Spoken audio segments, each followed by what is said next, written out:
दिल्ली षड्यंत्र मुकदमे में निम्न में से किनको फांसी दी गई? आंसर कह रहा है अवध बिहारी, डी आंसर कह रहा है अमीन चंद, सी कह रहा है बलराज, डी कह रहा है बसंत कुमार और आंसर कह रहा है क्या ए बी सी डी चारों या ए बी और डी कह रहा है बी सी और डी और डी कह रहा है ए बी और सी। तो आपको पता है कि दिल्ली षड्यंत्र केस, आपको पता है जब राजधानी आपकी परिवर्तित हो रही थी तो राजधानी परिवर्तन कब हुई? 23 दिसंबर 1912।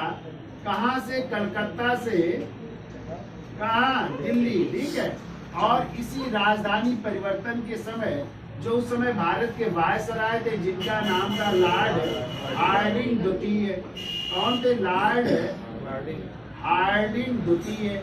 तो जब ये राजधानी दिल्ली में प्रवेश कर रहे थे तो एक स्थान है चांदनी चौक और इसी चांदनी चौक में इन पर क्या फेंका गया? बम फेंका गया, लेकिन ये बच गए थे। तो बम फेंकने की योजना किसने बनाई थी? रास बिहारी बोस ने। ठीक है। तो जब उन पर गिरफ्तारी का वारंट जारी हुआ तो वो कहाँ चले गए थे? जापान। तो इसी केस के सिलसिले में मुकदमा चला और इस दिल्ली षड्यंत्र केस के तहत 4 लोगों को फांसी की सजा दी गई थी। तो एक ट्रिक याद रखिएगा, ए स्क्वायर बी स्क्वायर, इन 4 लोगों को फांसी की सजा दी गई थी। तो कौन कौन से 4 लोग थे? तो ए से याद रखिएगा अवध बिहारी और अमीन चंद। ठीक है। और बी से याद रखिएगा बसंत विश्वास यानी बसंत कुमार विश्वास और चौथे व्यक्ति थे बाल मुकुंद। कौन थे? बाल मुकुंद थे। ठीक है। इन 4 लोगों को फांसी की सजा दी गई थी। अब बाल मुकुंद नहीं है तो यहाँ पे 3 लोग हैं जिनको फांसी की सजा दी गई थी। कौन कौन से 3 लोग हैं?